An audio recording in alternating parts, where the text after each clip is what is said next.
আজকের দিনে এই কথাগুলো বলা মানে কিন্তু শিরিন দিদিকে অপমান করা। এই কথাগুলো বলবেন না। নিজেকেও সম্মান করুন, অন্যকেও সম্মান করুন, আর আমাকেও আমার সম্মানটুকু রাখতে দিন। বাড়ি যান। আমি তো বললাম তোমাকে, আমি তোমাকে পৌঁছে দিয়েই বাড়ি যাব। আমি যদি যেতে না চাই আপনি কিন্তু জোর করে আমাকে নিয়ে যেতে পারবেন না। তা পারবো না, কিন্তু আমাকে তো জানতে হবে। একদিন তো তুমি আমাকে বলেই দিয়েছিলে মুখের উপর যে আমি তোমার যোগ্যই নই, তুমি আমাকে নিজের যোগ্য বলে মনেই করো না। না না, আমি তো মেনে নিয়েছি। তারপরেও আমি তোমাকে বলেছিলাম, বুদ্ধি নিজের অধিকার ছেড়ে দিও না, প্লিজ নিজের অধিকার ছেড়ো না। তুমি শোনোনি, ঠিকই আছে, ভালো কথা, কিন্তু এখন যখন আমি তোমাকে একটু সহযোগিতা করতে চাই, এত রিয়াক্ট কেন করো তুমি? কারণ আমি আপনার থেকে কোনো রকম কোনো সহযোগিতা চাই না। এটুকু না বোঝার মতো বুদ্ধি বা বয়স যে আপনার নেই সেটা কিন্তু আমি মনে করি না। তুমি যে এইভাবে আমাকে বারবার অপমান করো, তুমি বুঝতে পারো এটা? আপনি কেন বারবার অপমানিত হন? কেন আমাকে সুযোগটা করে দেন আপনাকে অপমান করার? না মানে আপনার মতো মানুষের তো আমার মতো মানুষকে নিয়ে কোনো ভাবার প্রশ্নই ওঠে না। স্যার, যে আপনি কোথাকার মানুষ আর আমি কোথাকার মানুষ, আপনার অপমানিত হওয়ার কথাও নয়। এই যে আপনি বলছেন আপনি অপমানিত হচ্ছেন, এটা শুনে কিন্তু আমার খারাপ লাগছে। প্লিজ দয়া করে আমাকে আর কোনো সুযোগ দেবেন না আপনাকে অপমান করার। আসছি।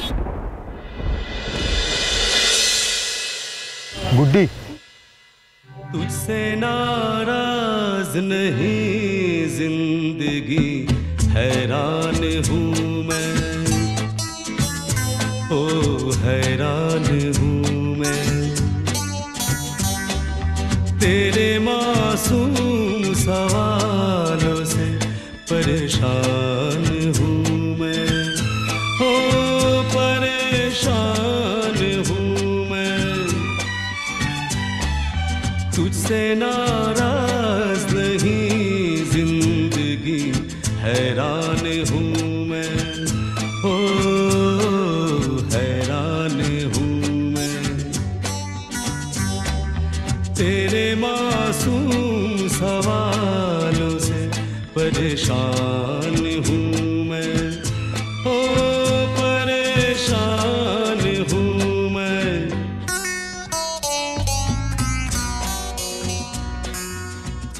প্লিজ প্লিজ তুমি যেও না। যাব না মানে?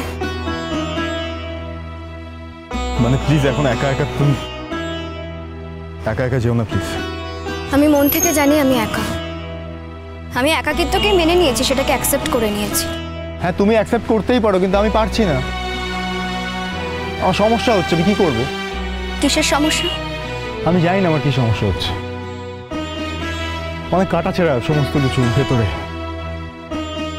আমি নিজে ফিগার আউট করতে পারছি না কি হচ্ছে আমার সঙ্গে। তুমি দেখেছো, তুমি তো দেখলে চোখের সামনে, তুমি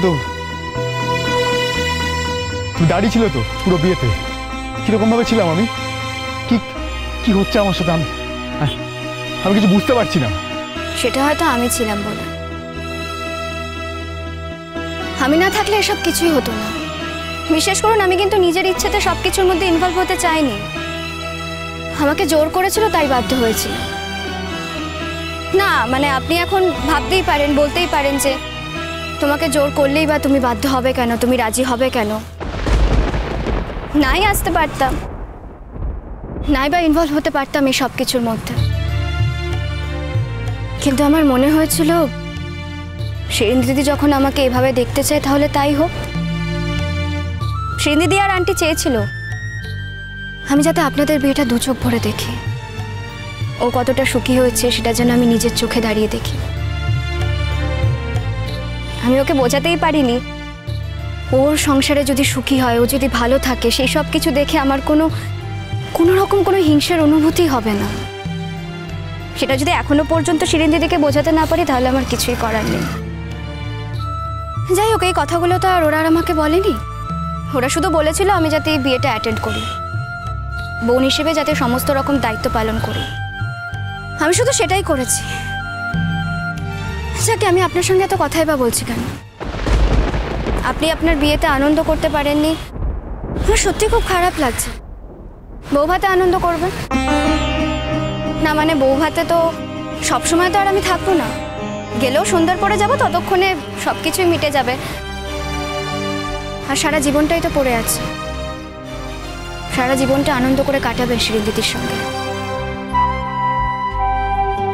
আমায় ক্ষমা করো গুড্ডি, আমায় আমায় প্লিজ ক্ষমা করে দিও। ক্ষমা করব কেন বলুন তো? না মানে আপনি তো কোনো অন্যায় করেননি যে আমি আপনাকে ক্ষমা করব। প্লিজ গুড্ডি, আমি তোমায় রিকোয়েস্ট করছি, গাড়িতে ওঠো, আমি তোমাকে পৌঁছে দিতে চাই। কেন বলুন তো? এতদিন তো জীবনে অনেক কিছু একা একা করেছি, তখনও তো আপনি ছিলেন, তখন আপনার কিছু মনে হয়নি তো? আজকে হঠাৎ আপনার বিয়ের দিনে কেন আপনি উঠে পড়ে লাগলেন আমাকে পৌঁছে দিয়ে আসার জন্য?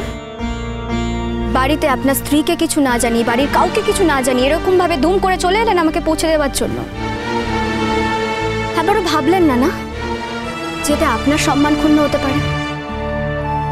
দেখুন, আপনার সম্মান ক্ষুণ্ণ হোক বা না হোক, আমার হয়। আমি এভাবে কারোর স্বামীর সঙ্গে চলে যেতে পারি না।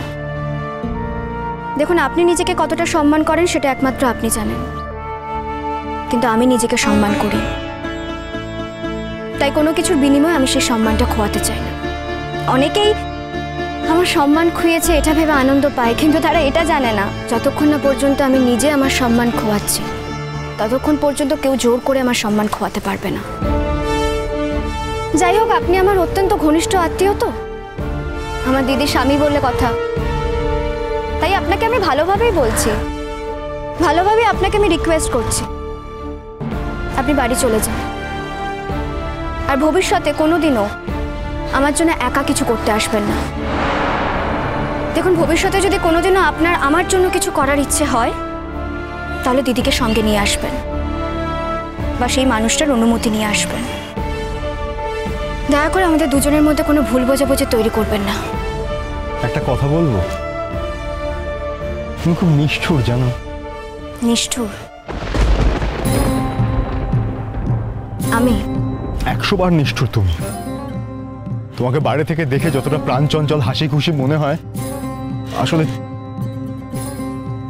হয়তো তাই ছিলাম একদিন, কিন্তু সেই মেয়েটা না মারা গেছে। আমি জানি না সেই মেয়েটা আর কোনোদিনও বেঁচে উঠবে কিনা, কারোর কোনো মন্তব্যপ্রুত জলে বেঁচে উঠবে কিনা আমি সত্যিই জানি না।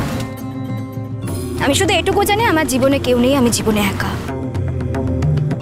জীবনের বাকিটা পথ আমাকে একাই চলতে হবে, নিজের লক্ষ্যটা পূরণ করতে হবে, আমার বাবুজিকে দেওয়া আমার প্রত্যেকটা কথা আমাকে রাখতে হবে। আর যতদিন জীবনে বাঁচবো মাথা উঁচু করে আত্মসম্মান নিয়ে বাঁচবো। কোনো কিছুর বিনিময়ে না আমি সেটা কম্প্রোমাইজ করতে চাই না। দেখুন, আমার অনেকটাই দেরি হয়ে গেছে, আমি আসছি। All the best. বিবাহিত জীবনটা আপনার খুব সুখের হোক, খুব সুন্দর হোক।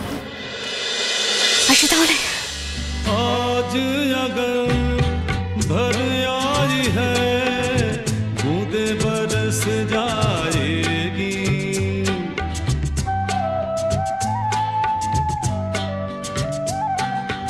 आज अगर भर आई है बूंदे बरस जाएगी, कल क्या पता इनके लिए आंखें तरस जाएगी। ओ जाने कब गुम हुआ कहाँ खोया, एक आंसू छुपा के रखा था। ओ तुझसे नाराज नहीं जिंदगी, हैरान हूँ मैं, ओ हैरान हूँ मैं तेरे मासूम सवालों से परेशान